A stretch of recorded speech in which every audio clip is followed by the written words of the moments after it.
have heard a joyful sound. Jesus saves, Jesus saves. Spread the gladness all around. Jesus saves, Jesus saves. Bear the news to every land. Blind the seas and cross the ways. Onward 'tis our Lord's command. Jesus saves, Jesus saves.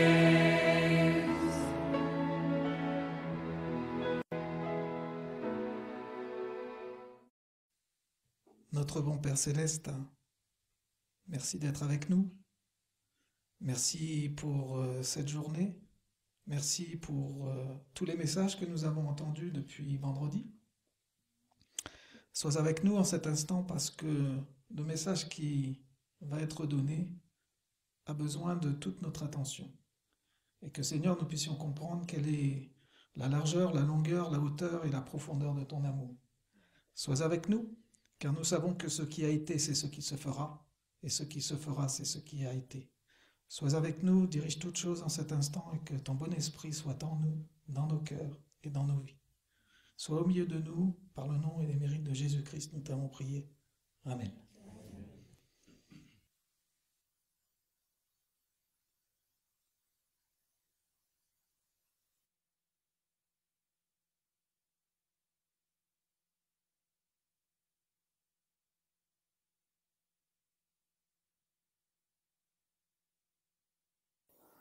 Bonsoir à tous et à toutes. Et vous savez qu'on avait fait vendredi les signes des temps. Il y a juste une petite chose que j'aimerais dire par rapport au... On avait vu qu'il y avait 7 signes des temps et il y en avait un 8e avec le sceau de Dieu qui sera mis sur les personnes. Mais ici, en fait, là, donc les étoiles, c'était 1833. Et vous savez qu'il y a 2 dates. Il y a 1840, ici, et là vous avez 1844. La 6e trompette sonne en 1840, c'est l'Empire ottoman. Le 11 août 1840, l'Empire ottoman demande la protection des nations européennes. Et c'est là que la personne qui avait fait cette prophétie 2 ans à l'avance a permis de confirmer pour William Miller, en fait, que la 6e trompette a bien sonné et elle s'est réalisée en 1840. Maintenant, en 1844, je vais vous prendre une citation de la tragédie des siècles pour vous montrer qu'en fait, la 7e trompette, elle a commencé à sonner. Et le temple de Dieu s'ouvrit dans le ciel, et l'arche de son alliance apparut dans son temple. L'arche de l'alliance se trouve dans le Saint des Saints, la seconde pièce du sanctuaire. Dans le ritualisme du sanctuaire terrestre, qui était l'image de l'ombre des choses célestes, cette pièce ne s'ouvrait qu'au grand jour des expiations, pour la purification du sanctuaire. La déclaration concernant l'ouverture du temple de Dieu et la mise en évidence de l'arche de son alliance se rapporte donc à l'ouverture du lieu très saint du sanctuaire céleste en 1844, lorsque Jésus-Christ y entra pour achever son œuvre expiatoire.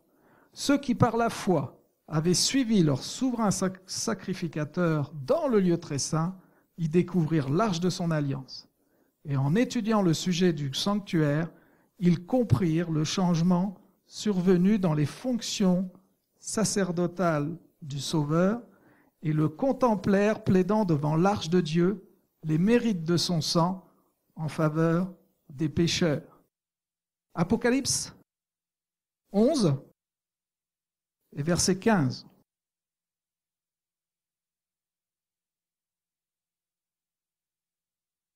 Apocalypse 11, verset 15. Or, le 7e ange sonna de la trompette, et des grandes voix se firent entendre dans le ciel qui disaient « Le royaume du monde sont soumis à notre Seigneur et à son Christ, et il régnera au siècle des siècles. » Et au verset 19, il est dit « Et le temple de Dieu s'ouvrit dans le ciel, l'arche de son alliance parut dans son temple, il y eut des éclairs, des voix, des tonnerres et un grand tremblement de terre et une grosse grêle. » On voit en fait que la 7e trompette, ici, En 1844, c'est la 7e. Elle a commencé à sonner ici. Et là, ça, c'est la 6e. On est au 6e sceau dans la chronologie de l'Apocalypse. On est à la 7e trompette. Et la 7e trompette, elle démarre de 1844 jusqu'après les 1000 ans. Très intéressant. Par rapport à ce livre-là, que vous pouvez le lire dans le livre d'Uriah Smith, très important de comprendre ça, en fait. En 1844 arrive le jugement qui commence. Donc le jugement des morts a commencé et bientôt va arriver celui des vivants. Donc le Seigneur, il nous montre en fait que depuis 1844, on a vu qu'il y avait Jérusalem a retrouvé son autonomie en 1967. On a vu que la capitale du peuple juif est arrivée en 1980. D'accord ? Après, on a vu que la mer fait un grand bruit. Ça, c'était en Asie en 2004. L'angoisse a augmenté. On est dans le temps de Noé et le temps de Lot. Mais moi, ce qui m'intéresse, c'est le message qui est très dur à donner pour ce soir. Alors, je vous prie d'être bien assis. C'est ça, en fait. C'est l'histoire de Jérusalem. En fait, le thème de cette prédication, c'est la destruction de Jérusalem. Qu'est-ce que la destruction de Jérusalem peut-elle m'apporter à moi en tant que croyant? Et qu'est-ce que je dois faire quand les signes de la destruction vont se représenter une seconde fois pour le peuple de Dieu? Parce que c'est ça la question. On va prendre Matthieu 23, Jésus dit quelque chose. Dans Matthieu 23, verset 37. Je vais vous le lire. Jérusalem. Vous y êtes? Matthieu 23, verset 37. Jérusalem, Jérusalem, qui tue les prophètes et qui lapide ceux qui te sont envoyés. Combien de fois ai-je voulu rassembler tes enfants, comme une poule rassemble ses poussins sous ses ailes, et vous ne l'avez pas voulu. Voici votre maison vous sera laissée déserte. Car je vous dis, vous ne me verrez plus désormais, jusqu'à ce que vous disiez, bénissez soit celui qui vient au nom du Seigneur. On s'aperçoit que Jésus est en train de dire là que c'est les rabbins qui tuent, les prêtres qui tuent ceux qui sont envoyés. Jésus va être crucifié, il sait qu'il va l'être, et il dit il a voulu rassembler, mais vous ne l'avez pas voulu. Waouh! Nous allons revivre la même chose, ce qui s'est passé pour la première venue de Jésus va se répéter pour la seconde. Waouh! Alors on va prendre Luc 21, versets 20 à 24, pour comprendre en fait. Luc 21.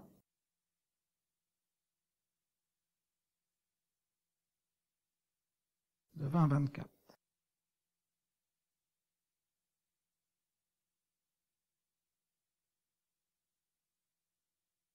Quand vous verrez Jérusalem environnée par les armées, sachez que sa désolation approche.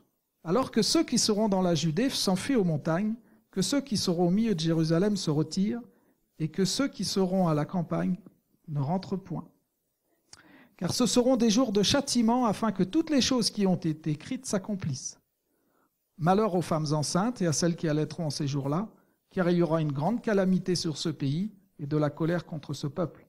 Ils tomberont sous le tranchant de l'épée, ils seront menés captifs parmi toutes les nations, et Jérusalem sera foulée par les gentils, jusqu'à ce que les temps des nations soient accomplis. On voit ici qu'il y dit quand vous verrez les armées s'approcher. C'est une bonne question. Ça veut dire que Jésus, il a dit que c'est l'armée romaine qui était maîtresse en son temps, et que Jérusalem, il ne restera pas pierre sur pierre qui ne soit renversée. Après, on va voir dans la tragédie des siècles, dans le premier chapitre, tout ce qu'Ellen White, elle dit qui va se reproduire. C'est intéressant, puisqu'elle dit que la destruction de Jérusalem est une application pour le monde entier à la fin des temps. Waouh! C'est un chapitre important. On va prendre Apocalypse 11, versets 1 et 2.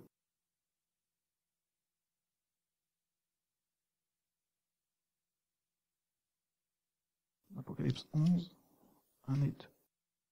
Alors on me donna un roseau, semblable à une berge. L'ange se présenta et dit, lève-toi, mesure le temple de Dieu, l'autel et ceux qui y adorent. Mais laisse le parvis extérieur du temple, ne le mesure point, car il a été donné aux gentils, et ils fouleront aux pieds la sainte cité pendant 42 mois. C'est intéressant. Ça veut dire que le Seigneur nous montre que pendant 42 mois, à partir du moment où Jérusalem sera foulée, donc la sainte cité sera foulée aux pieds, il faudrait qu'on puisse savoir à quel moment ces 42 mois correspondent. C'est intéressant, c'est capital en fait. Dans Matthieu 24, on va prendre un autre texte pour aussi comprendre. Matthieu 24, versets 15 à 22.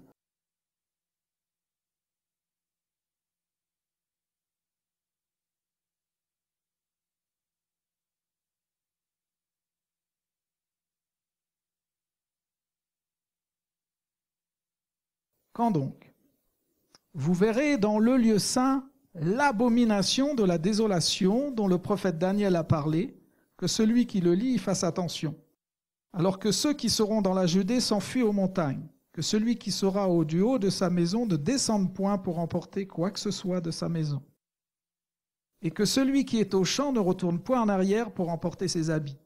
Malheur aux femmes qui seront enceintes et à celles qui allaiteront en ce jour-là. Priez pour que votre fuite n'arrive pas en hiver, ni un jour de sabbat. Car alors il y aura une grande affliction telle qu'il n'y en a point eu depuis le commencement du monde jusqu'à présent, et telle qu'il n'y en aura jamais. Que si ces jours-là n'avaient pas été abrégés, aucune chair n'eût échappé. Mais à cause des élus, ils seront abrégés. Là, Jésus, il met l'emphase en fait que la fuite n'arrive pas en hiver, ni un jour de sabbat. C'est la chose qui est supplémentaire avec Luc de tout à l'heure de ce qu'on a vu. Mais là, il est parlé de l'abomination de la désolation. Est-ce que vous savez ce que c'est que l'abomination de la désolation? Et c'est là que, justement, on va rentrer un petit peu dans le vif du sujet. Vous avez un autre texte aussi. On parle de la même chose. Marc 13, 14 à 20. Marc 13, 14 à 20.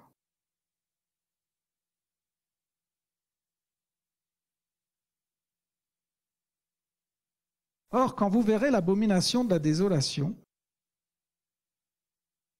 dont le prophète Daniel a parlé, établi où elle ne doit pas être, que celui qui le lit y fasse attention, alors que ceux qui sont en Judée s'enfuient dans les montagnes, et que celui qui est sur le toit ne descende point dans la maison, n'y entre point pour emporter quoi que ce soit de sa maison, et que celui qui est au champ ne retourne point en arrière pour emporter son manteau. Malheur aux femmes qui seront enceintes et à celles qui allaiteront en ces jours-là. Priez pour que votre fuite n'arrive pas en hiver, car il y aura en ces jours une telle affliction que depuis le commencement du monde que Dieu a créé jusqu'à maintenant, il n'y en ait point, il n'y en aura jamais de semblable. Verset 20. Et si le Seigneur n'avait abrégé ces jours-là, aucune chair n'eût échappé, mais il a abrégé ces jours à cause des élus qu'il a choisis. Là aussi, on voit encore la fuite en hiver et on voit l'abomination de la désolation.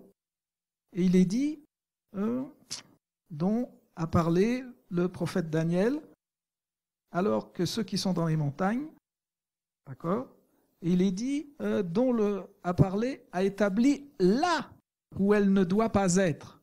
Donc on va voir ce que c'est que cette abomination de la désolation. Parce que je pense que, je ne sais pas si vous avez déjà entendu quelque chose là-dessus. Moi, je n'ai pas, j'ai pas toutes les réponses, mais j'en ai une par rapport à ce que dit le livre d'Uriah Smith. Ce que j'ai compris. On va prendre Daniel 12 pour comprendre. Daniel 12, versets 10 à 12.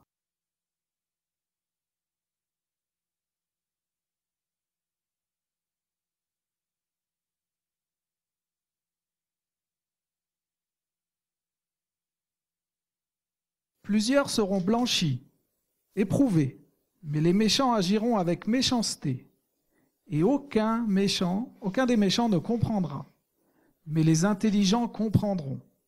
Depuis le temps où cessera le continuel et où l'on mettra l'abomination de la désolation, il y a 1290 jours. Heureux celui qui attendra, qui atteindra jusqu'à 1335 jours. Mais toi, va à ta fin, tu reposeras et tu seras debout pour ton lot à la fin des jours. Il est dit, et depuis le temps où cessera le continuel, et où l'on mettra l'abomination de la désolation, 1290 jours.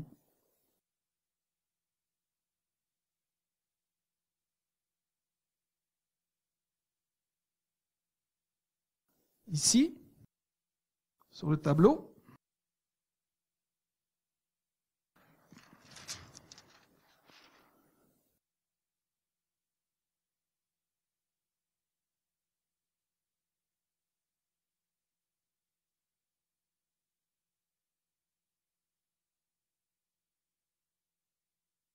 « 1290 jours égale 1290 ans. Et on a vu que par l'interprétation de la Bible, mais je ne veux pas rentrer là maintenant, mais c'est pour expliquer qu'un jour prophétique égale une année, donc on arrive à 1290 ans. Ce qui est intéressant, c'est que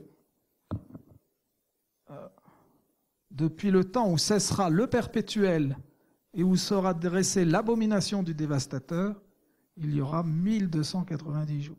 Donc il y a deux choses, il y a le perpétuel et l'abomination.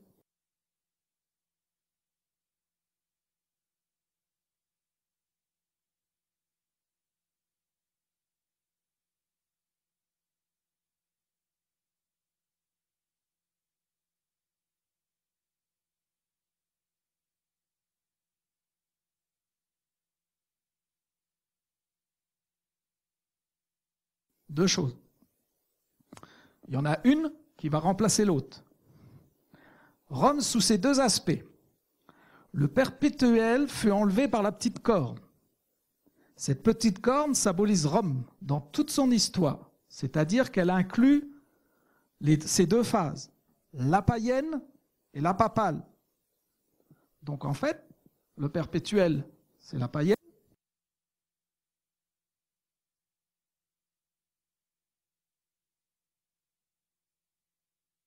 Ici, c'est la papale.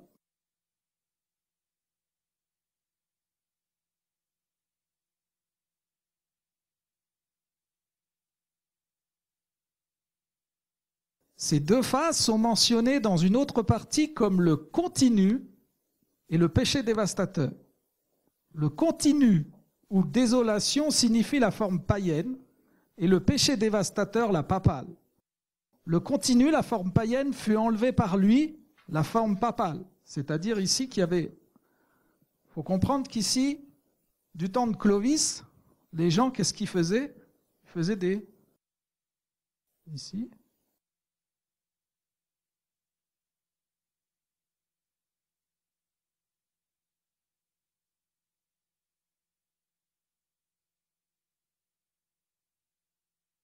Ils faisaient des sacrifices païens.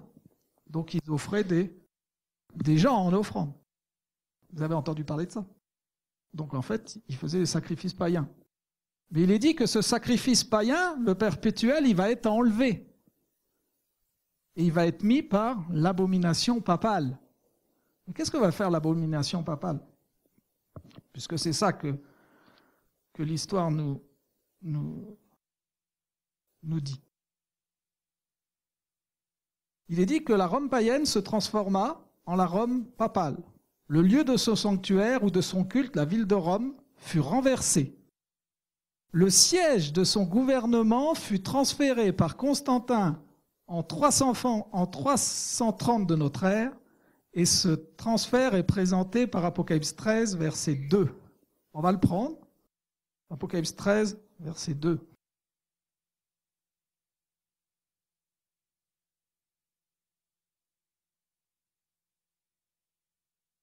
Je vais prendre le verset 1 et 2.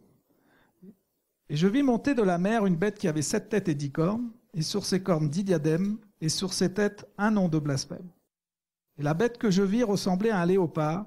Ses pieds étaient comme ceux d'un ours, sa gueule comme la gueule d'un lion. Écoutez bien la fin du verset.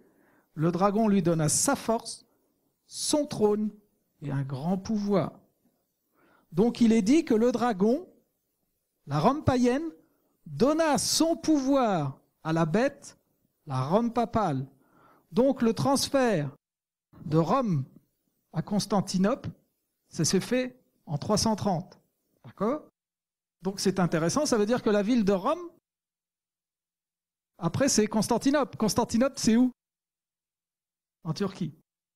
Qu'avait dit Napoléon ? Celui qui contrôlera la Turquie contrôlera le monde. C'est intéressant. François, il a été où ? En Turquie. D'accord. Ok. On sait que l'histoire se répète ? On est d'accord ?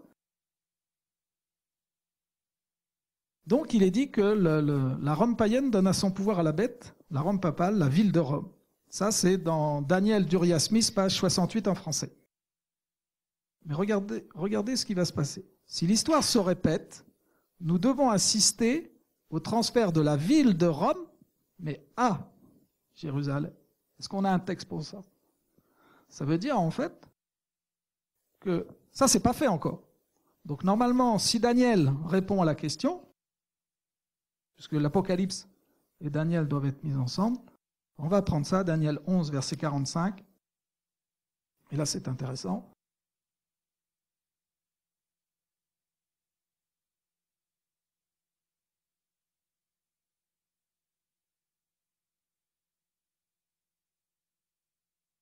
On va prendre le verset 40 pour comprendre un peu Il est dit qu'au temps de la fin, le roi du Midi se heurtera contre lui, et le roi du Nord fondra sur lui comme une tempête avec des chars, des cavaliers et beaucoup de navires. Il entrera dans les terres, verset 41, se répandra comme un torrent, passera, il entrera dans le pays de gloire, et plusieurs pays succomberont. Mais ceux-ci échapperont de sa main. Édom, Moab et les principaux enfants d'Ammon. Il étendra sa main sur le pays d'Égypte, et le pays d'Égypte n'échappera point. Il se rendra maître des trésors d'or, d'argent, de toutes les choses précieuses de l'Égypte. Les Libyens et les Éthiopiens seront à sa suite, mais des nouvelles de l'Orient et du Nord viendront le troubler. Il sortira avec une grande fureur pour détruire et exterminer beaucoup de gens. Et le verset 45, il dressera les tentes de son palais entre les mers et vers la montagne glorieuse et sainte, puis il viendra à sa fin et personne ne lui donnera de secours. Il, c'est le roi du Nord. Alors c'est vrai qu'en 1798, le roi du Sud, c'était la France. On est d'accord avec cette interprétation. Et le roi du Nord, en fait, c'était, en 1798, c'était la papauté. Napoléon, en faisant enfermer le pape en prison et qui meurt, il met la blessure mortelle à la papauté. Et quand il est arrivé à Rome, il s'est emparé du pape, là, et il est mort, je crois, c'est à Valence, en France, d'accord. Donc je comprends que le Vatican, il veut vraiment que la France, elle revienne, soit elle revient, soit elle anéantit. On est d'accord. Donc n'oubliez pas, Jésus n'oublie pas l'histoire, mais Satan non plus. Ça veut dire en fait que, attention, ce que le Seigneur nous a dit. Si vous avez remarqué avec Luc, vous avez les armées, mais Matthieu et Marc, vous avez l'abomination de la désolation. Si on comprend ce que c'est que l'abomination de la désolation, quand elle va rentrer là où elle ne doit pas être. Ça veut dire où elle ne doit pas être. Ça, c'est important. Donc, on voit que la ville de Rome, si l'histoire se répète, c'est-à-dire qu'il y aurait un transfert de Rome à Jérusalem. On verra si l'histoire se répète. Mais il y a quelque chose qui m'a attiré l'attention quand j'étais en train de préparer ce message. J'ai appris que le pape, il allait où ? En Égypte. Terrible. Qu'a fait la Rome païenne pour avoir le monopole du monde ? Ils ont pris 3 régions. Je vous donne la première, l'Égypte. D'accord ? L'Égypte, ça correspond au monde, mais là, c'était local, donc c'était l'Égypte. La deuxième, et là, ça devient intéressant pour nous, c'est la Syrie. Oulala. Et la troisième région, la Palestine. Waouh! L'Empire romain a pris 3 régions. Qu'a fait la papauté pour s'installer en 538, où a été dressée l'abomination de la désolation? On va y arriver. Avant 538, de 530 à 538, vous avez Clovis qui est arrivé en 496. Et qu'est-ce que Clovis il va faire? Il va détruire 3 tribus qui doivent être arrachées de ces 10 cornes. Donc ça veut dire les Hérules, les Vandales et les Ostrogoths, comme on l'a vu. Et là, la papauté, elle a gouverné le monde.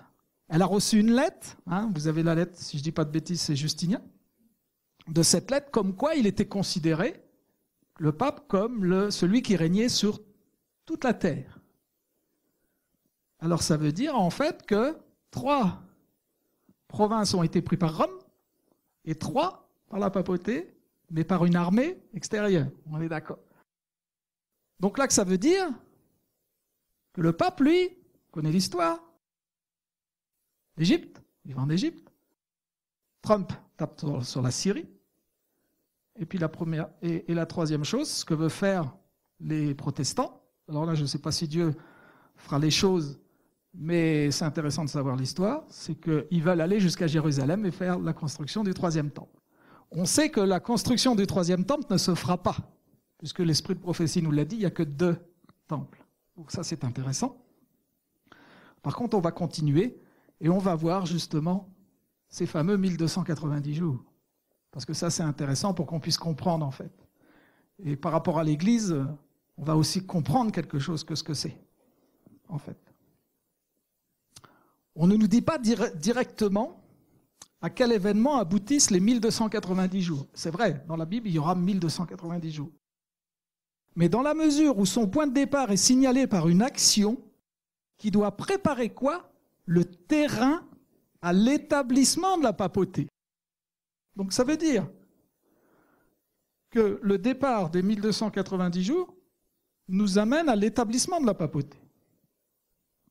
Il est naturel de conclure que leur aboutissement sera marqué par la fin de la suprématie papale. On est d'accord? La fin de la suprématie papale, c'est un temps des temps, la moitié d'un temps, Daniel 7, 25, ça fait 1260 jours. Et ça, c'est un point de départ et un point d'arrivée. Mais là, on va partir du point de départ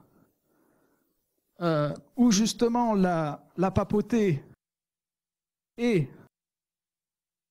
la blessure mortelle est mise, c'est 1798. Et ici, on va remonter et on va mettre 1290 jours. Voilà. Donc ici, on arrive en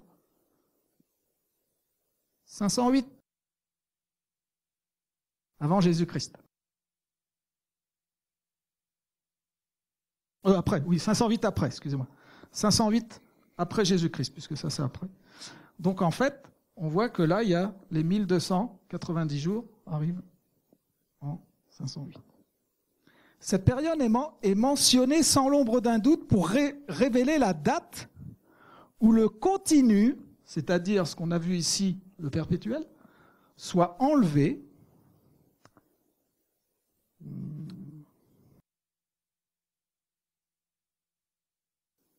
Nous arrivons là. Cette période est mentionnée sans l'ombre d'un doute pour révéler la date du continu où il fut ôté, et c'est la seule à le faire. Aussi, les 2 périodes, celle des 1260 jours et celle des 1290 jours, terminent toutes 2 en 1798. Donc ici, si on fait 538 plus 1260 égale 1798. Là, si on fait 1798 moins 1290, on arrive en 508. Et les 2 périodes ici, c'est 1798. Donc ici, il y a 538 après Jésus-Christ, et là, il y a l'an 508. Entre les 2 dates, il y a 30 ans. Nous donnerons quelques citations historiques qui parlent en faveur de la date de 508. Ça, c'est la page de 140 d'Uriah Smith dans le livre de Daniel.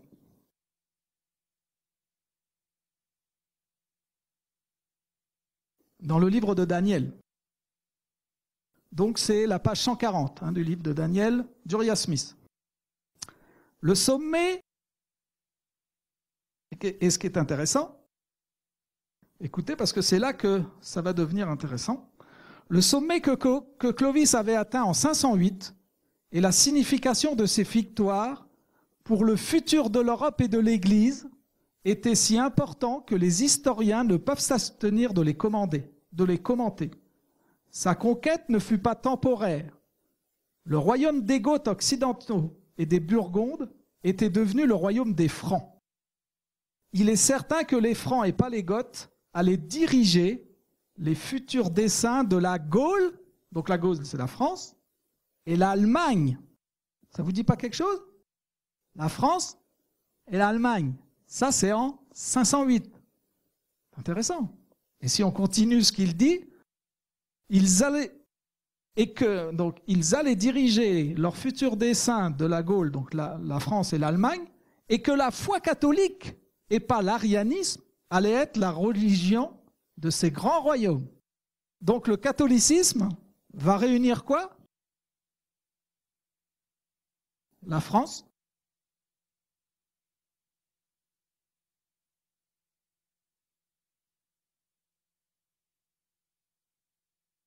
et l'Allemagne.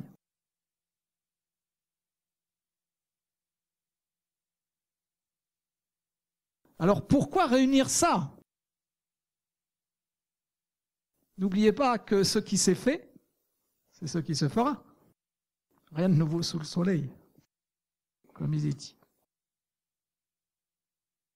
Alors il dit, donc les deux religions et deux époques du monde s'unirent en Clovis, 496. Quand il naquit, le monde romain était toujours une puissance. Sa mort annonça l'aube du Moyen-Âge. Il occupa le poste vacant de l'empereur d'Orient, d'accord? D'Orient. Ah, c'est intéressant. Et il prépara le chemin de Charlemagne, que Charlemagne perfectionna. La fusion de la civilisation romaine avec l'Allemagne, donc avec la germanique, va amener l'alliance de l'Église et de l'État. L'alliance de l'Église et de l'État s'est faite sous Clovis entre 508 et 538. Ainsi, il semble clair que la désolation perpétuelle était le paganisme et que l'abomination du dévastateur, la papauté. Mais quelqu'un peut se demander comment peut-il s'agir de la papauté puisque Christ parle d'elle en relation avec la destruction de Jérusalem. Oui, c'est vrai que l'abomination de la désolation, elle est mise sur Jérusalem et Jésus parle de ça avant que ça arrive. On sait que c'est la Rome païenne, le perpétuel, qui ont fait leur sacrifice païen. Mais regardez ce qu'il va dire. Mais comment peut-il s'agir de la papauté puisque Christ parla d'elle en relation avec la destruction de Jérusalem? La réponse est que Christ se référait évidemment à Daniel 9 qui prédit la destruction de Jérusalem et pas au verset de Daniel 11 qui ne se réfère qu'à l'événement cité. Au chapitre de Daniel 9, il parle de dévastation et d'abomination au pluriel. Donc il n'y aura pas qu'une abomination, il n'y aura pas qu'une seule abomination, il y aura plusieurs abominations.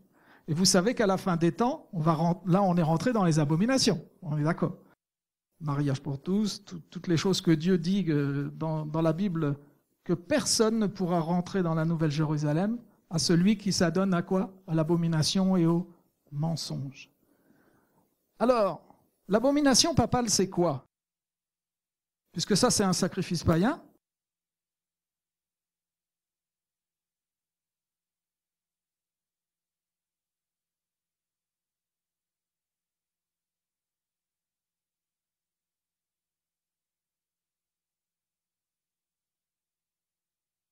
Frères et sœurs, ça doit nous faire frémir. C'est le sacrifice de la messe. C'est ça qui va causer la désolation. Ça veut dire en fait que le sacrifice de la messe, vous savez que c'est l'Eucharistie, on parle de l'Eucharistie. L'Eucharistie, ce n'est pas biblique. C'est la transsubstantation. Et justement, Jésus, il a dit, faites ceci en mémoire de moi. Donc ça veut dire, le souper du Seigneur, on fait ça en mémoire de lui. C'est un symbole. On fait tout, c'est son sacrifice qui a été offert. Et comme on voit, en fait, il dit, ceci est mon sang, mais c'est un symbole, c'est-à-dire que le vin qui est donné, c'est du vin non fermenté, d'accord ? Comme on a vu, c'est du jus de raisin, c'est-à-dire qu'il ne peut pas y avoir de péché dans le sacrifice du Christ. Et il est dit que l'homme de péché va venir. L'homme de péché, il est venu en 538. Et il a régné 1260 jours. Et on voit que le sacrifice de la messe, il a eu lieu en 508. C'est la première fois qu'ils remplacent ça, c'est-à-dire ils enlèvent le perpétuel pour dresser l'abomination de la désolation. Alors maintenant, est-ce que ça peut arriver dans les églises? C'est ça la grande question. Parce que le texte nous dit quelque chose. Alors on va lire un peu l'esprit de prophétie pour nous faire comprendre en fait qu'est-ce qui s'est passé lors de la destruction de Jérusalem. Et après on verra que doit faire l'Église par rapport à ça.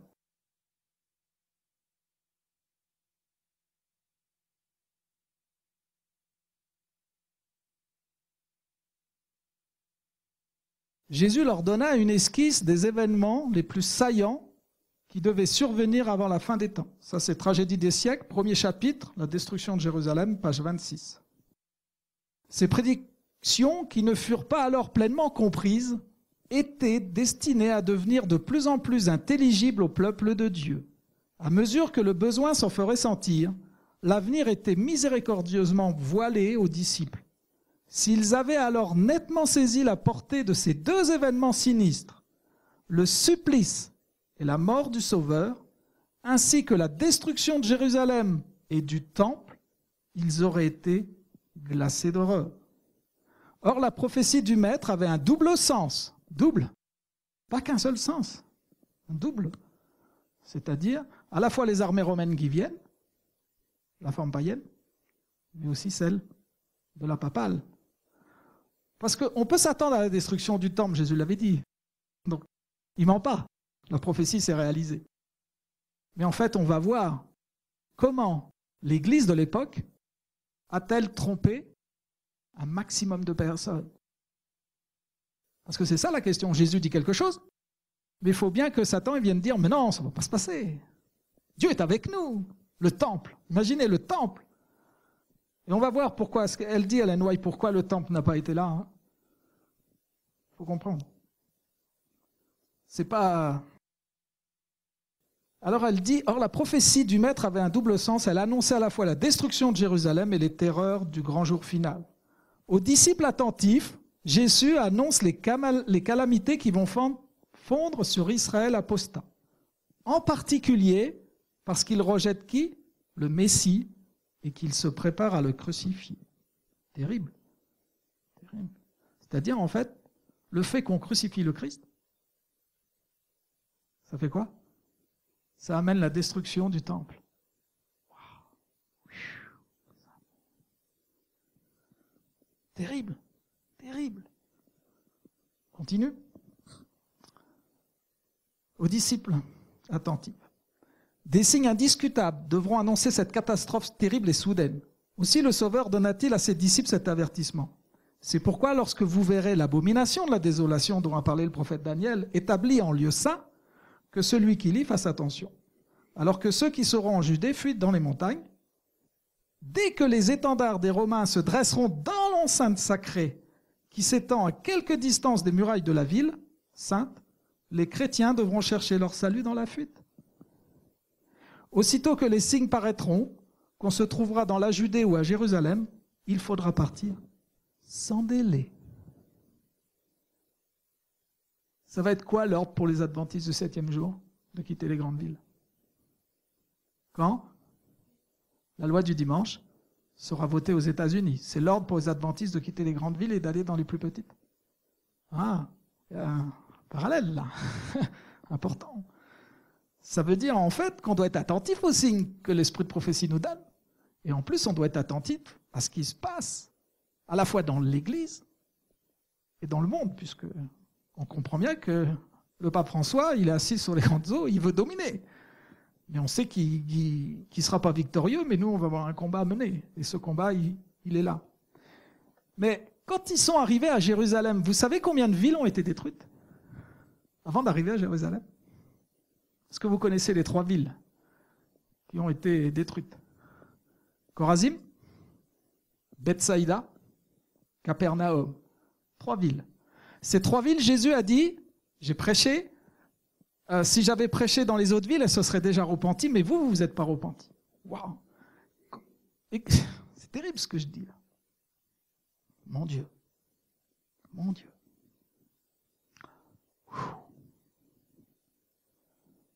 Parce que ces villes ne se sont pas repenties. Elles ont été détruites. Si elles s'étaient repenties, jamais, comprenez bien, jamais, elles auraient été détruites. Ça veut dire en fait le rejet de la lumière de ce que Jésus avait dit pour ces villes. Ces 3 villes. Mais la 4e, c'est qui? C'est le temple. C'est là où on vient adorer. Seigneur, tu ne vas pas détruire ta maison.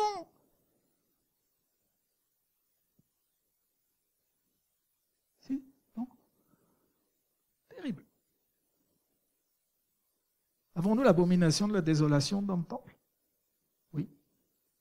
Avons-nous fait de veau d'or? Oui. Qu'est-ce que va faire le Seigneur? Qu'est-ce qu'il nous dit? Il nous dit de rester ou il nous dit de sortir? Ça va être la question, on va le voir. Mais c'est intéressant, parce que quand vous le verrez, si vous restez dedans, c'est dangereux. Parce qu'il dit qu'il faut réfléchir. Il est dit, Jésus dit, le ciel et la terre passeront, mais mes paroles ne passeront pas. La colère de Dieu s'est enflammée contre Jérusalem, écoutez bien, à cause de ses péchés, et son incrédulité obstinée rendait sa perte inévitable. Quand Jésus dit, on a vu Matthieu 23, verset 37, vous lapidez les prophètes et tous ceux que je vous ai envoyés, mais vous n'avez pas voulu venir à moi. En fait, l'Église n'a pas voulu se repentir devant lui, qu'il était le roi des rois, le Seigneur des seigneurs, notre sauveur.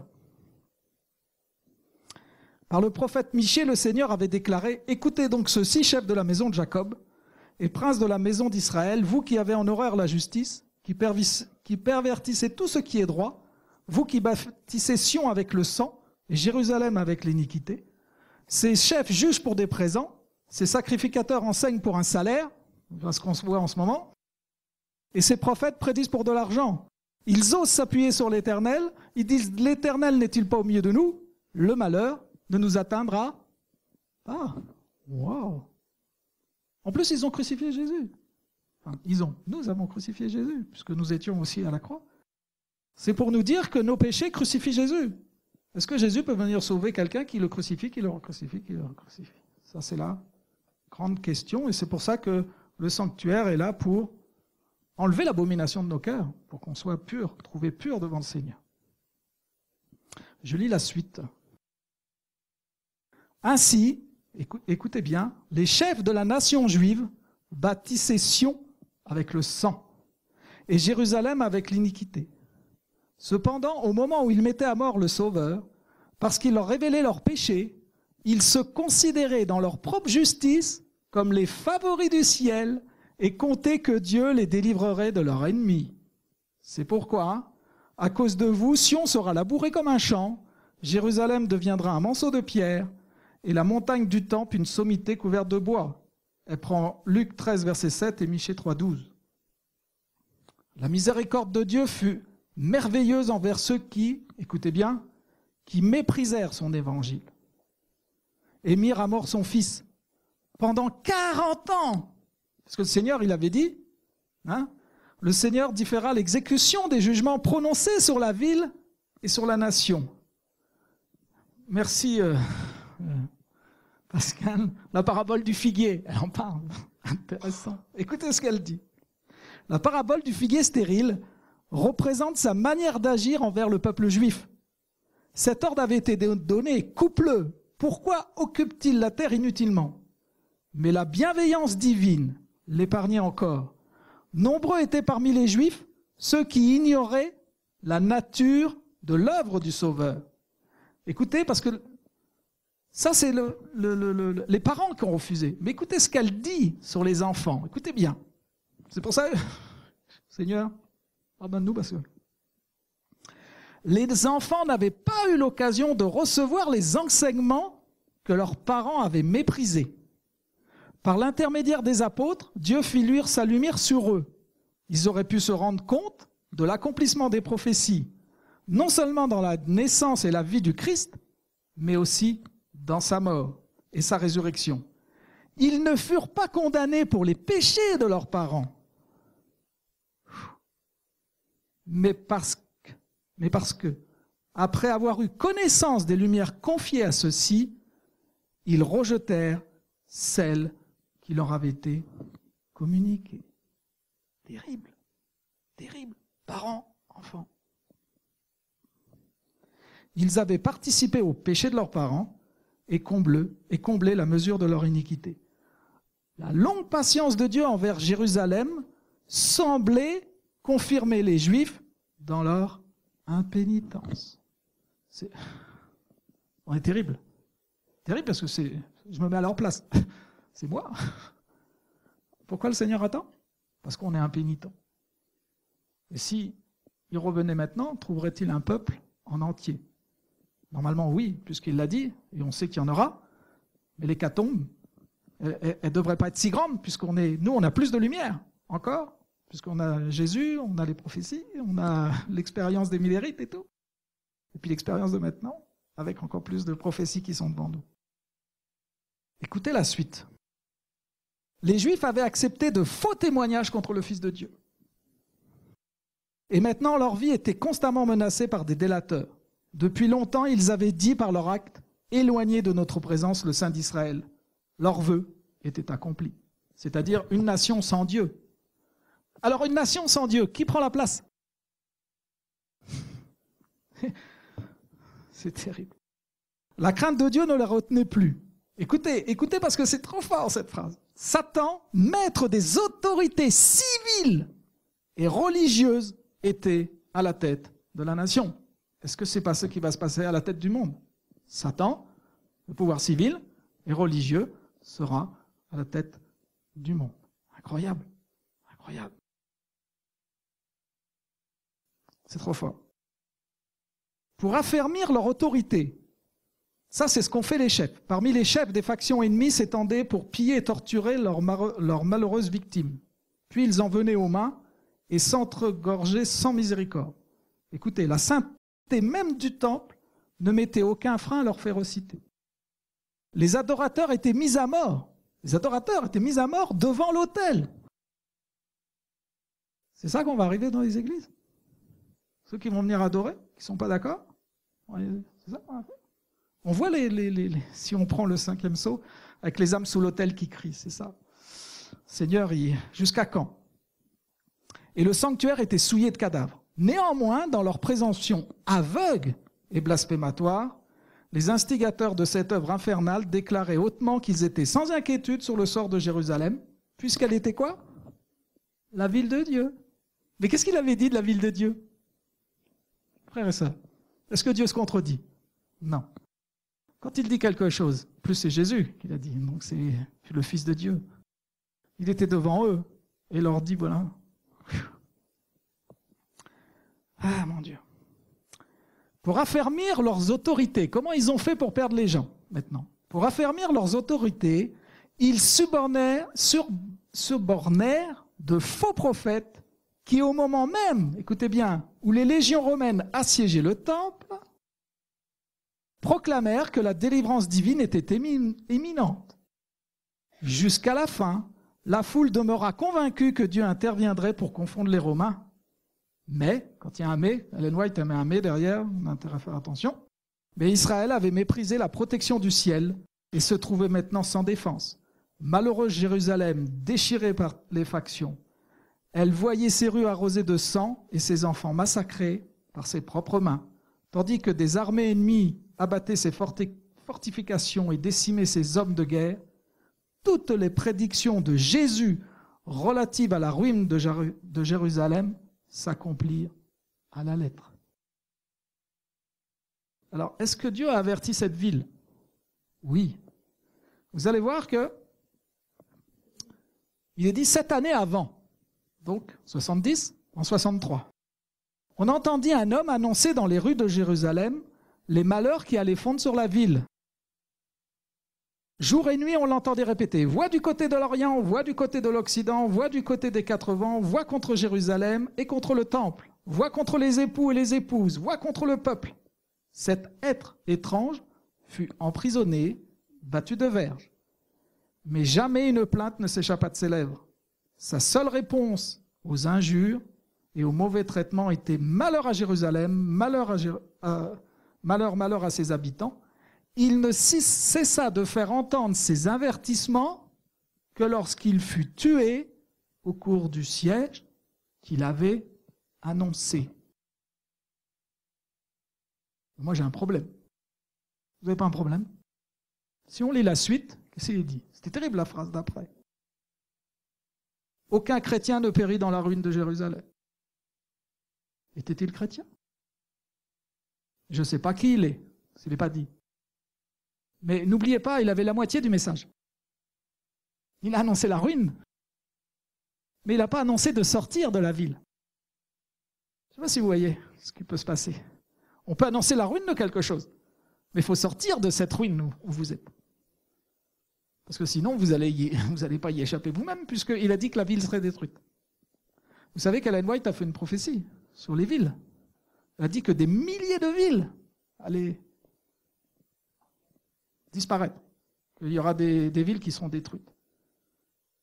On est bien dans les villes ou pas? Je me pose la question. Il est dit, fuyez où? Dans les montagnes. Fuyez à la campagne. Ne vous retrouvez pas dans les villes. Là. Moi, c'est vrai que nous, avant, on annonçait qu'il fallait sortir des villes. Bon, on a pu sortir des villes, merci Seigneur de nous avoir fait sortir de la ville de Paris. Mais c'est vrai qu'à un moment donné, il faut passer à l'action. On est d'accord.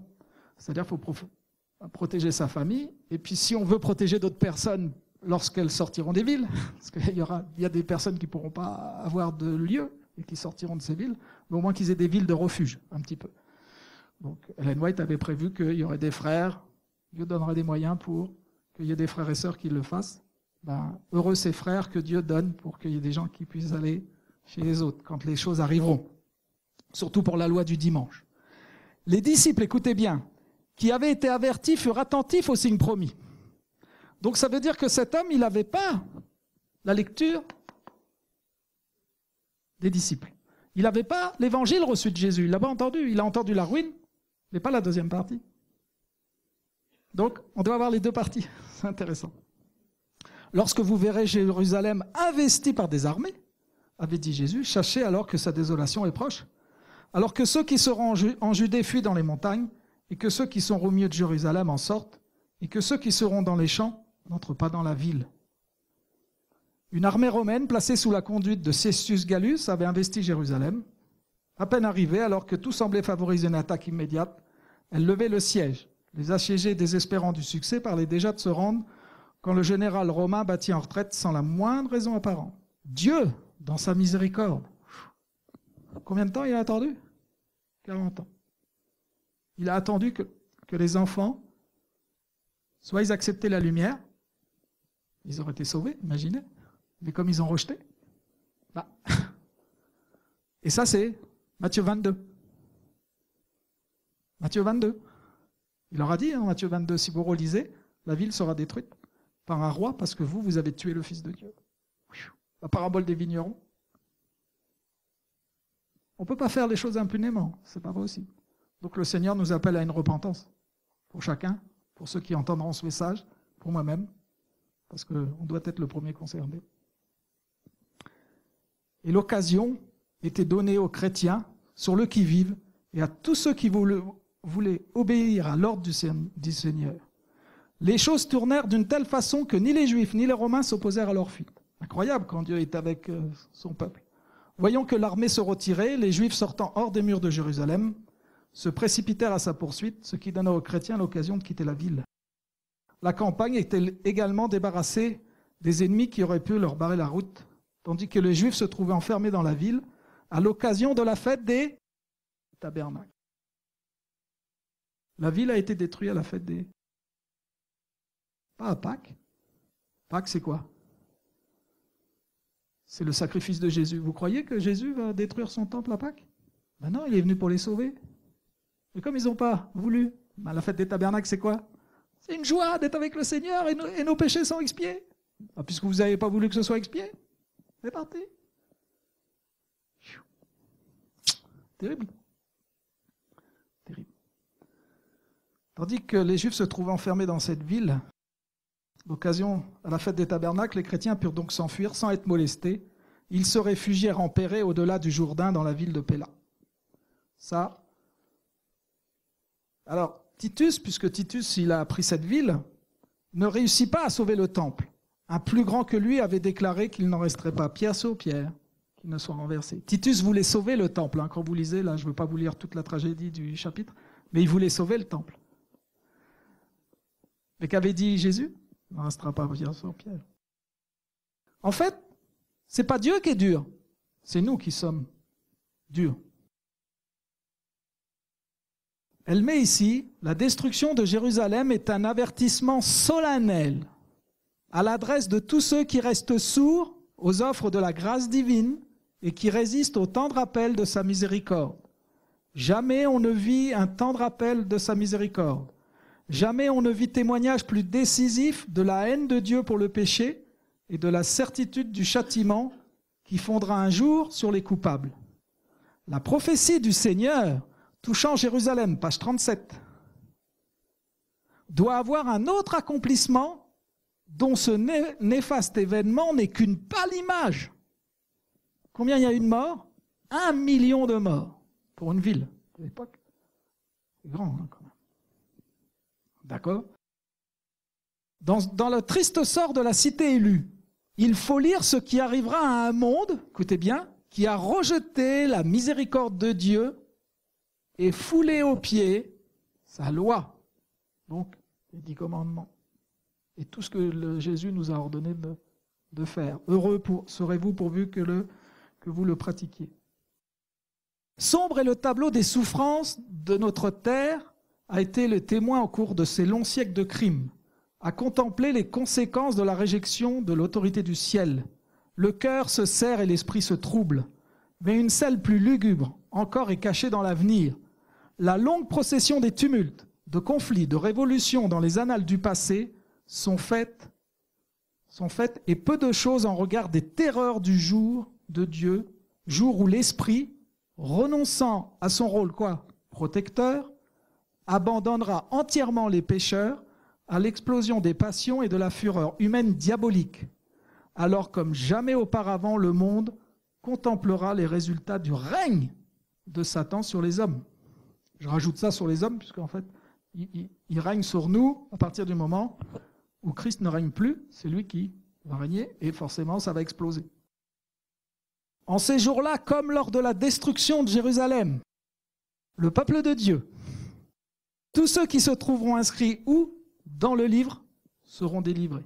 Frères et sœurs, on est dans le jour des expiations. Donc il nous appelle à voir que nos noms soient inscrits dans les cieux, et que notre caractère soit conforme à celui du Christ, et que nos défauts soient enlevés. Donc le Seigneur, il nous appelle à nous repentir, à venir à lui, et qu'on soit inscrit dans le livre. Parce que quand vous êtes inscrit dans le livre, quand les plaies vont arriver, il n'y aura plus d'intercesseurs, donc on aura été scellé. Le Seigneur veut que tout le monde soit scellé. Il use de patience pour que chacun arrive à la repentance. Mais il arrive à un moment donné où la mesure dépasse. Et quand ça va dépasser, puisqu'on sait qu'à un moment où ça va dépasser, c'est à la loi du dimanche. Quand ils fouleront la loi de Dieu aux pieds, l'écraseront comme ça. N'oubliez pas, hein, la papauté, elle fait quoi? Elle foule aux pieds la vérité par terre, comme ça.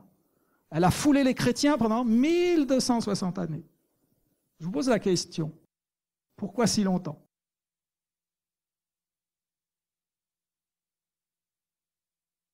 Pourquoi 1260 années de papauté? Je me suis posé la question. C'est une prophétie annoncée, on est d'accord?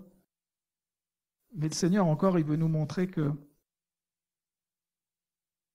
il fallait que l'iniquité soit vue aux yeux des hommes pour que les hommes choisissent entre eux, soit l'iniquité, soit Dieu. En fait, il a abrégé ces choses, puisqu'on a vu qu'en 1755, tremblement de terre de Lisbonne, il a abrégé. Mais nous sommes après.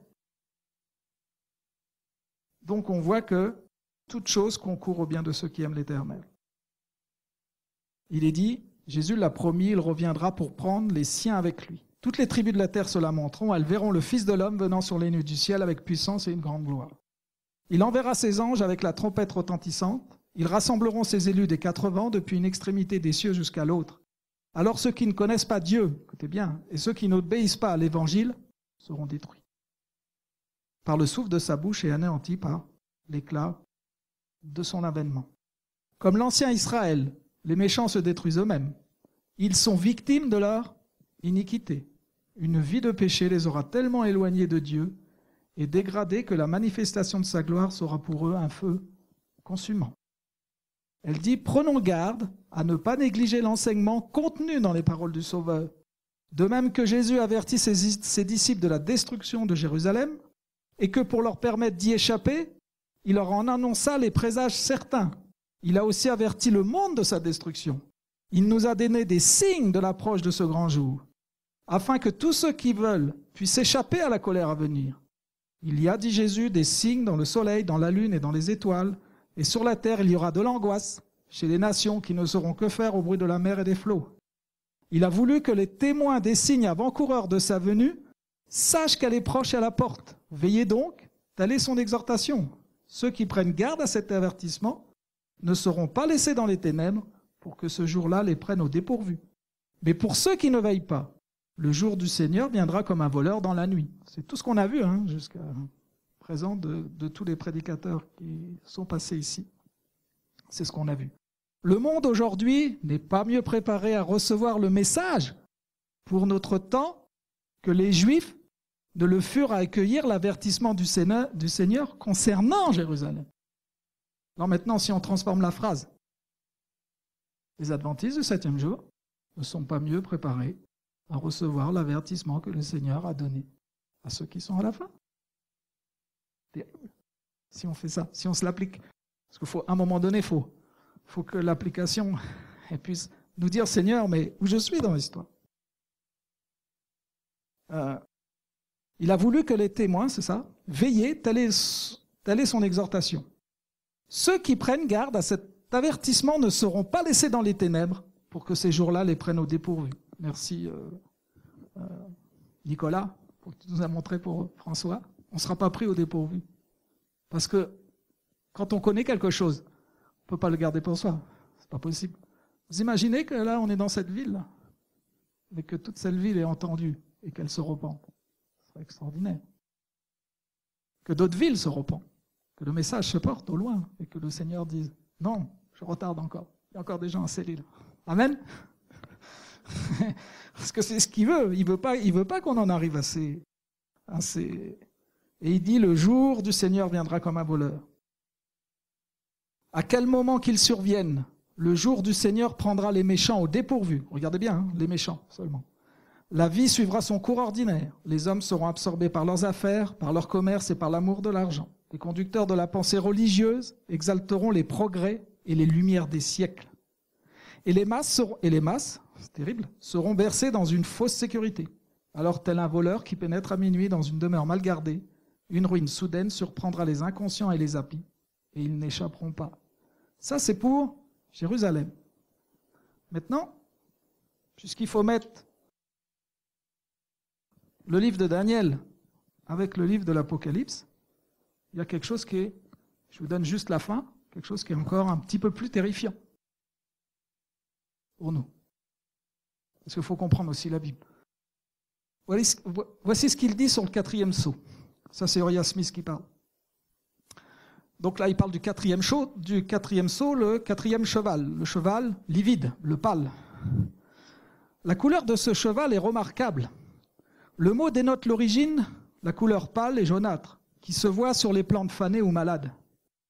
Ce symbole doit représenter un état de choses extrême dans l'Église qui professe appartenir à Dieu.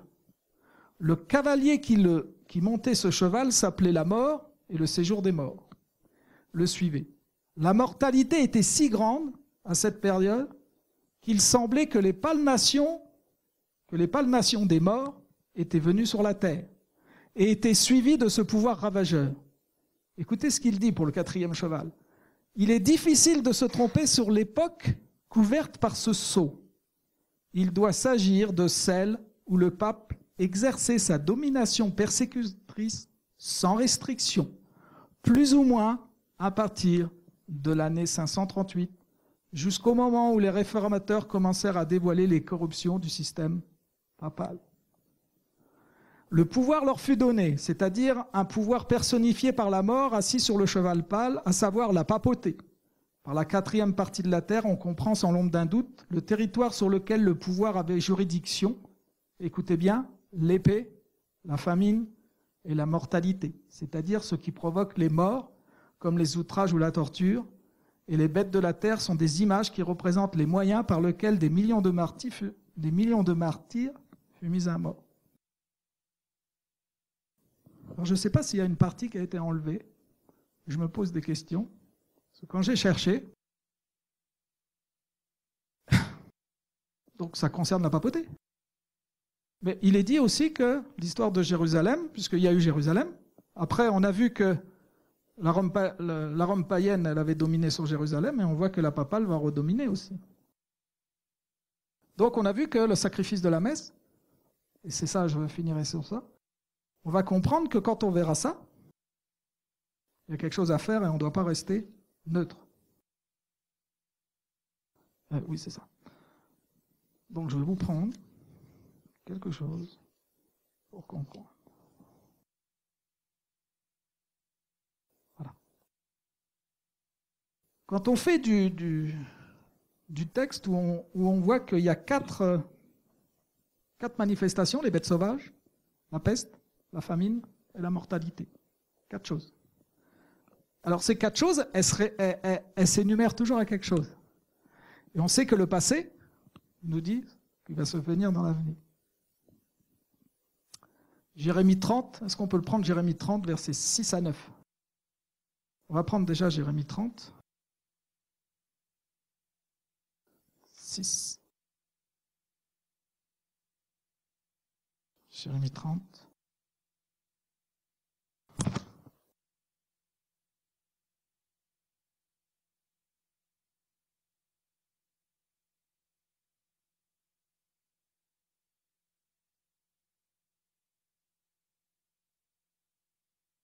Informez-vous et voyez si un mal enfante. Pourquoi vois-je tous les hommes les mains sur les reins comme une femme en travail, et pourquoi tous les visages sont devenus livides? Hélas, c'est que cette journée est grande et il n'y en a point eu de semblable. C'est un temps de détresse pour Jacob. Pourtant, il en sera délivré. En ces jours-là, dit l'Éternel des armées, je briserai son joug de dessus ton cou, je romprai tes liens, et les étrangers ne t'asserviront plus. Ils serviront l'Éternel leur Dieu, et David leur roi, que je leur susciterai. Ça, c'est dans le temps de détresse de Jacob. Prenons Ézéchiel 14, versets 21 et 22. Ézéchiel 14, versets 21 et 22.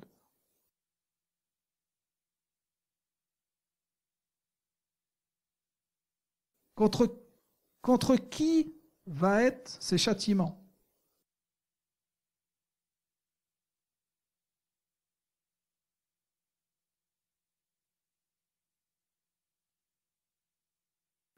Voici donc ce que dit le Seigneur l'Éternel. Bien que j'envoie contre Jérusalem, donc son peuple, bien que j'envoie contre Jérusalem mes 4 jugements terribles, l'épée, la famine, et les bêtes nuisibles et la peste, pour retrancher de son sein hommes et bêtes. Toutefois, écoutez bien, il y aura un reste, quelques réchappés, des fils et des filles qu'on fera sortir. Voici, ils arriveront auprès de vous, et vous verrez leur conduite et leur action, et vous vous consolerez des malheurs que j'ai fait tomber sur Jérusalem et sur tous ceux qu'il est advenu. Ils vous consoleront quand vous aurez vu leur conduite et leur action. Alors vous reconnaîtrez que ce n'est pas sans raison que je lui ai fait tout ce que j'aurais fait, dit le Seigneur l'Éternel. Le 4e cheval concerne la papauté qui règne sur la terre. Mais il est dit que les 4 fléaux, là, ils arrivent contre Jérusalem. Quand la papauté a mis l'abomination de la désolation, le sacrifice de la messe, l'Eucharistie, la Trinité, les 3 dieux en un, qu'il a mis, et l'abolition du sabbat, parce que c'était ce qu'on appelait les gens observent le dimanche comme jour de culte. Qu'est-ce qui s'est passé après, dans l'histoire? Il y a eu la peste qui est venue dans les églises. Qu'est-ce que Dieu dit? Il a dit quoi? L'épée, la famine, les bêtes nuisibles et la peste pour retrancher de son sein hommes, bêtes. Toutefois, il y aura un reste et quelques rechappés. Ça veut dire que l'Église adventiste, si elle ne connaît pas son histoire, si elle refuse les prophéties, si on rejette les prophètes qui ont inscrit ce qui était marqué, l'histoire se répète. Ça veut dire, est-ce qu'Ellen White, elle a annoncé la peste? On va lire. Terrible. Quand j'ai lu ça, je n'ai pas fait le rapprochement. J'ai dit, oui, il va y avoir la peste, c'est normal. Vous savez, la peste, c'est quelque chose qu'on ne peut pas guérir. Maintenant, ils disent qu'ils ont des remèdes, mais merci encore pour Pascal. Il avait lu le chapitre 41 de premiers écrits. La puissance des cieux seront ébranlées. Je ne vais pas tout vous lire, mais je vais vous lire juste le 2e chapitre en dessous. De gros nuages s'amoncelèrent s'entrechoquant les uns les autres. L'atmosphère se partagea et recula. Alors nous pûmes regarder par une ouverture du côté de l'Orient, d'où l'on entendait la voix de Dieu. C'est par cette ouverture que descendra la Sainte Cité. Je vis que les puissances terrestres sont maintenant ébranlées et que les événements vont se succéder rapidement. La guerre, les rumeurs de guerre, l'épée, la famine et la peste. Waouh! Secourront d'abord les puissances de la terre, puis la voix de Dieu secourra le soleil, la lune et les étoiles, ainsi que cette terre. J'ai vu que l'ébranlement des puissances en Europe n'était pas comme l'enseignent certains, l'ébranlement des puissances des cieux, mais l'ébranlement des nations courroucées. Il est dit quoi? Que la guerre, on y est, les rumeurs de guerre, on y est, l'épée, la famine et la peste secourront d'abord les puissances terrestres. Contre qui? Le jugement commence par qui? Par Babylone? Ah non, par la maison de Dieu, hein, Pierre. Et c'est terrible. Vous savez qu'on est en train d'étudier Pierre, mais ça peut être notre propre condamnation. Parce qu'en 1980, on a fait rentrer l'abomination de la désolation dans l'Église. Quand vous verrez ces choses, sortez. Et vous voyez le pape qui est arrivé au mois de septembre 2015, qui a été voir Obama. Quand on a vu ça, nous, le Seigneur nous a fait sortir. Pour qu'on puisse aller à la montagne, on a dit là, il est là-bas, il y va. Mais son successeur, qu'est-ce qu'il va faire? La même chose. Et là, on a vu encore une fois. C'est pas moi. Si vous mettez les textes, il y en a d'autres, ça serait trop long. Mais c'est pour nous montrer que Ellen White a vu la peste. Mais elle n'a pas dit contre qui ça allait tomber. Bien sûr que ça va tomber contre tous ceux qui refusent l'évangile. On est d'accord. Mais il y aura un reste dans l'Église. Alors qu'est-ce qu'on fait? Ellen White a fait une citation. Elle a dit, faudra-t-il sortir une seconde fois? Et c'est presque avec un exclamatif. C'est-à-dire, elle a dit aussi que l'Église adventiste du 7e jour serait comparée à Capernaum. On a vu là que 3 villes ont été détruites. Capernaum aussi. Que si elle abandonne la mission, les mêmes choses. Elle dit, nous faisons les mêmes péchés que le peuple juif. Elle a comparé souvent l'Église adventiste au peuple juif. Et elle dit qu'on fait un retour constant vers l'Égypte. Et le 3 dieux en un, c'est un retour constant vers l'Égypte. Ce n'est pas le vrai Dieu. Or, la vie éternelle, c'est qu'il te craigne, toi le seul vrai Dieu, et celui que tu as envoyé, Jésus-Christ. Que le Seigneur puisse nous montrer que, en 2012, ils ont dit que c'était ferme et inflexible. Il n'était pas question de revenir dessus. Frères et sœurs, je pleure. Parce que ce n'est pas la vie qui arrive là. C'est la destruction. Ce n'est pas un message facile. C'est un message difficile. Mais je ne peux pas dire que tout va bien, paix, sûreté, sécurité. Restez là, rien ne va vous arriver. Ça serait inconséquent des lumières que Dieu donne à son peuple. Je ne comprends pas que ça n'a pas été mis en rapport. Je ne sais pas si ça n'a pas été enlevé. Parce que comme c'était un chercheur, je ne sais pas. Mais si ça n'a pas été révélé de son temps, c'est pour maintenant. Et ce n'est pas moi. Moi, vous m'oubliez. Mais aussi, il y a une chose aussi qui va être importante. C'est que si vous quittez un lieu, il faut dire aux gens pourquoi vous quittez le lieu. Vous n'êtes pas obligé de leur dire où vous allez. Hein. Ils ont pas besoin de le savoir. Mais vous quittez le lieu, mais en leur disant la vérité. Parce que quand ils vont vous courir après, peut-être qu'ils diront « Ah, il n'avait pas tort, lui, il était à Paris, il n'y est plus. » D'accord. Si vous restez dans l'enceinte et que vous vous faites frapper tout le temps, que vous prenez des coups comme cet homme, vous allez mourir dans l'enceinte.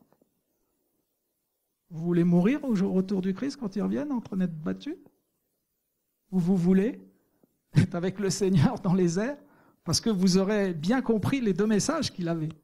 Cet homme, il est mort. Moi, je ne sais pas s'il est perdu ou pas. Dieu le sait. Mais aucun chrétien n'a péri dans Jérusalem. Moi, je veux bien rester dans la Jérusalem céleste et être avec Dieu et avec vous tous, frères et sœurs. Qu'aucun ne se perde. C'est ça mon message. Enfin, le message de Dieu, pas le mien, mais le message que Dieu nous donne, qu'aucun ne se perde. Et que tous puissent comprendre que cette chose-là, ce n'est pas une mince affaire. Puisqu'en fait, chaque fois que le sacrifice de la messe est fait, on recrucifie le Christ. Chaque messe, chaque minute, dans le monde entier. Partout où il passe, François, il fait ça. Avant, c'était Jean-Paul II, avant, c'était Benoît XVI. Partout. Les amis. Jusqu'à quand, il est dit? Normalement, on a dépassé 2300 soirées matin. Mais là, on est vraiment en 2017, quoi. Et c'est en cela que le Seigneur puisse nous bénir et remercier que, comme l'histoire se répète, puisque l'Église catholique a tué ses propres membres, que va faire l'Église adventiste? Elle dit à Ellen White, si elle doit voir toutes ces abominations avant de se repentir, elle fera la même chose. Les Juifs ont crucifié Jésus en sachant qu'ils crucifiaient le Messie. L'Église catholique a crucifié les vrais enfants qui dénonçaient les choses et ils les ont mis sur les bûchers et les ont fait dévorer par les bêtes. Que ferons-nous? Moi, j'ai un espoir. C'est que ce message soit entendu. Et j'ai un espoir que Dieu nous appelle dans la repentance. Encore. Et qu'il ne soit pas trop tard. Parce que le temps avance. Et le scellement avance aussi. Que le Seigneur puisse nous bénir, frères et sœurs, pour ce message. Et que, vous savez, je veux aussi vous donner un chapitre à lire, message choisi, la lumière reçue. Lisez le chapitre, je crois que c'est soit le 14 ou 15, la lumière reçue. Quand on reçoit une lumière, que les gens ont compris la lumière, il faut que cette lumière, dans le mois qui vient, elle puisse être intégrée et redonnée aux autres. Si vous la gardez pour vous-même, je ne vous mets pas un fardeau, je l'avais moi, ce fardeau avant de monter. Mais je suis obligé de vous le donner, si vous voyez ce que je veux dire. Ça veut dire en fait que vous aurez une responsabilité dans les choses de redonner cet avertissement. Puisque les disciples, ils ont donné l'avertissement. Et regardez, tous les gens sont sortis de la ville au moment où ils ont entendu le message des disciples. Parce que d'abord, les disciples ont eu. Et puis quand c'est arrivé en 70, parce que ce n'est pas arrivé tout de suite, imaginez que vous êtes à la 37e année. Et puis Jésus, vous avez entendu ça de Jésus, ça fait 37 ans qu'il l'a pas, que ce n'est pas arrivé. Mais Jésus, c'est un menteur. Oui ou non? 38e, Jésus, c'est un menteur. 39e année, Jésus, c'est un menteur. 40e année, c'est fini, ça arrive, vous le voyez devant vous. Vous faites quoi? Vous restez dans la ville ou vous sortez de la ville au moment où vous voyez ça? Il est dit, hein, on doit être vigilant. Sortir au bon moment. Mais sortir pour s'assembler où? Par groupe, par poignée. Et c'est ça l'église du reste. C'est celle qui va rester en fait fidèle au Seigneur. Et ça sera dans des maisons, ça sera dans des groupes. Parce que le Seigneur, il sait que les temps vont devenir difficiles. Que le Seigneur nous bénisse et que sa volonté se fasse. Et non pas la nôtre. Au nom de Jésus-Christ. Amen. Volume 1.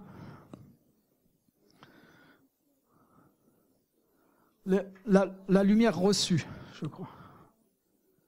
Ouais. Vous avez sur le Saint-Esprit, vous pouvez le lire, c'est intéressant. C'est très intéressant. Ellen White, vous lirez sur l'esprit. Avez-vous reçu l'esprit? Et puis après, vous avez la lumière qui avait été donnée à Battle Creek.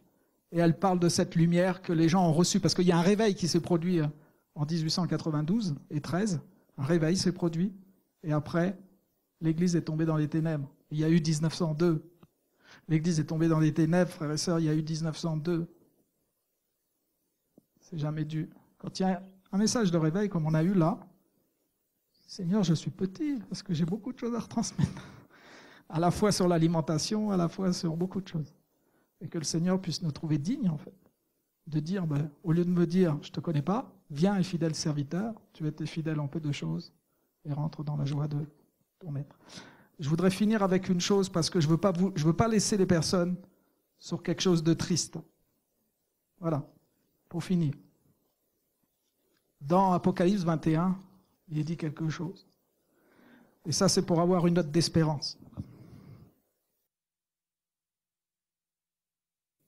À partir du verset 3 et jusqu'au verset 4, 3 et 4,